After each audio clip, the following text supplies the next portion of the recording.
l'équitation est revenue dès que j'ai commencé à travailler et avoir un petit peu d'argent pour pouvoir financer ce sport. J'ai retrouvé un de mes amis de Touraine d'ailleurs, avec qui je montais à cheval en Touraine, qui lui montait à cheval dans une écurie à Marcoussis, donc dans une écurie de propriétaires centre équestre qui s'appelle La Calèche. Et du coup, il m'a proposé de m'emmener pour que je rencontre le responsable et qu'on voit s'il y avait une solution pour que je puisse monter à cheval 2 ou 3 fois par semaine. Et donc, oui, ça a été possible. Donc là, j'ai repris. Et c'était carrément génial pour moi de pouvoir être parisienne et remonter à cheval, en plus dans une écurie qui était vraiment très, très chouette, très sympa. J'étais bien motivée, j'y allais, je faisais au moins la moitié du chemin pour aller jusqu'à Marcoussis en Vespa. Après, je retrouvais mon ami qui m'accompagnait en fait en voiture. Mais après, ça a pris en fait de plus en plus d'ampleur parce que pendant quelques années, j'étais donc journaliste à RFI et puis j'habitais Paris. Un jour, il y a eu la possibilité en fait d'habiter dans un tout petit appartement minuscule au sein des écuries à Marcoussis. Et alors pour moi là, c'était le bonheur absolu. Donc j'ai fait ça. Donc j'ai habité dans mes écuries, c'est-à-dire j'ouvrais la porte, j'étais en face des box, au milieu des écuries, et puis à côté de ça, j'avais mon travail de journaliste à Paris. Je pense que avec le recul, c'était un peu le meilleur de ma vie parce que ça me permettait de faire vraiment de façon raisonnable et raisonnée la fusion des deux mondes qui me plaisaient et en fait pour lequel j'arrivais pas trop à choisir, quoi. J'étais très heureuse dans mon atmosphère parisienne avec la radio. Et puis en même temps, j'étais à fond dans mes chevaux, évidemment à cheval tout le week-end, autant que je pouvais, le matin quand je pouvais avant d'aller travailler ou le soir en rentrant, peu importe l'heure. Donc j'avoue que là, en tout cas, l'équitation a repris une énorme place dans ma vie.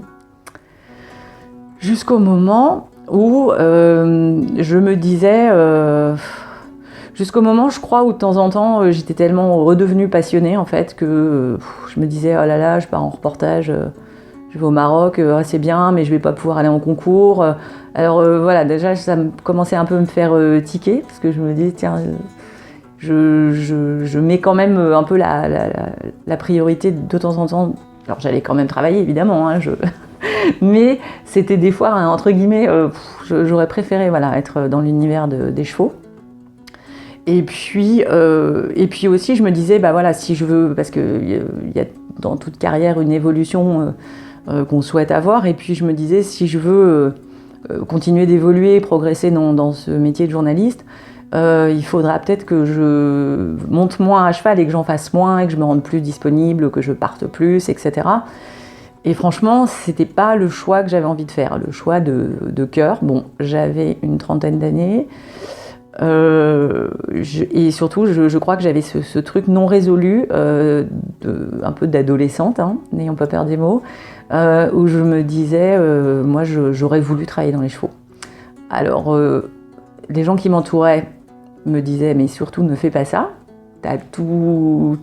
c'est le bonheur ta vie, t'as un super métier, tu peux monter à cheval autant que tu veux, le week-end j'en montais 6 par jour, c'était très chouette.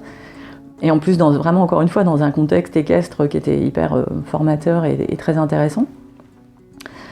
Et finalement, l'occasion s'est présentée. Il y a eu un plan social à RFI qui était très encadré. Alors moi, j'avoue que ça faisait pas si longtemps que ça que j'étais en CDI, le truc dont tout le monde rêve quand même.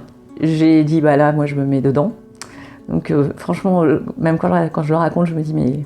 quand même, quelle drôle d'idée.